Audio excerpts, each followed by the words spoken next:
I 16 novemberdager høsten 2008 inntok den ustabile kunsten kulturhovedstaden Stavanger. Publikum som opplever denne utstillingen, de kan komme og få utfordre kunstbegrepet sitt gjennom Biennalen.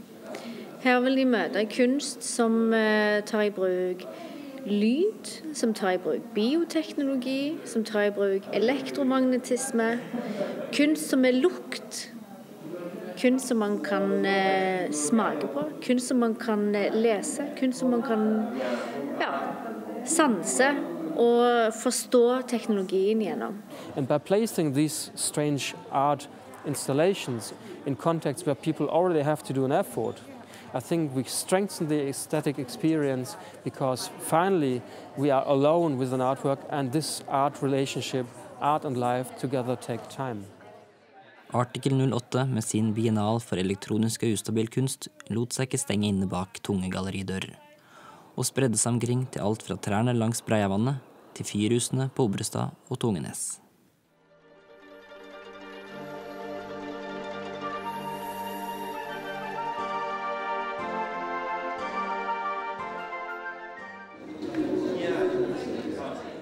En biennal for ustabil kunst var utvilsomt rette stedet for Zbigniew Ugesutas verk.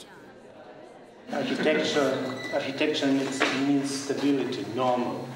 And what here you see, it is maybe like a ready object, but it's not. It is still in the process of changing. It will be in 2 weeks, it will look totally different.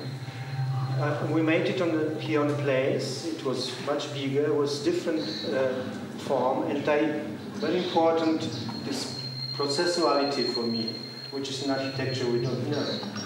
And the second, I gave for this form only like the virgin shape, the first shape, and it is changing itself because this biological polymer, in this case gelatin, is changing all the time and looking best stability. So it is a self-organization process, which is not dependent on me. It is of course, it is very important to be in this case not creative, to allow and to make a condition this material its work itself.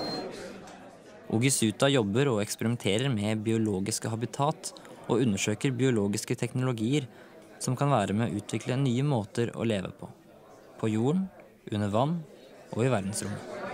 So here is the rest of this gelatin, and you see how many organisms are living already.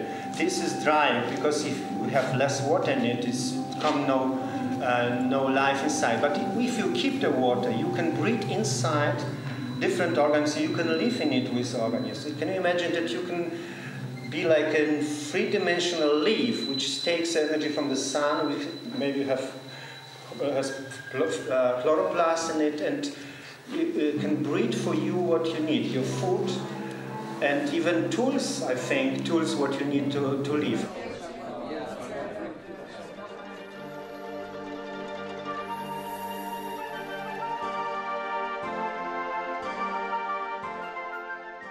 Okay, I was presented some bags and overclothing in a karma shop and also sculpture. And so I made a skin bag is a synthetic skin, and every bag can be viewed as an external organ, and the overclothing gives a new form of nudity to our social body. It means it's a work about identity and how that our identity is not only our portrait and when we are born and how tall we are, but all the stuff we have in our mind and we have in our pockets and we have around us.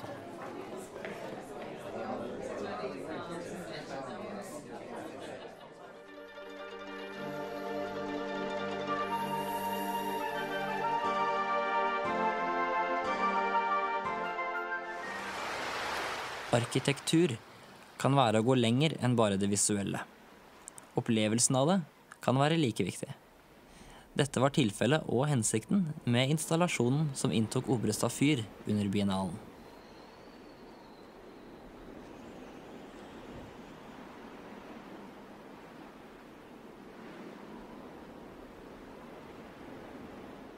And this idea of architecture, because architecture was before just the art to warm the indoor space. You warm inside the house, and outside it was the natural coolness, for example.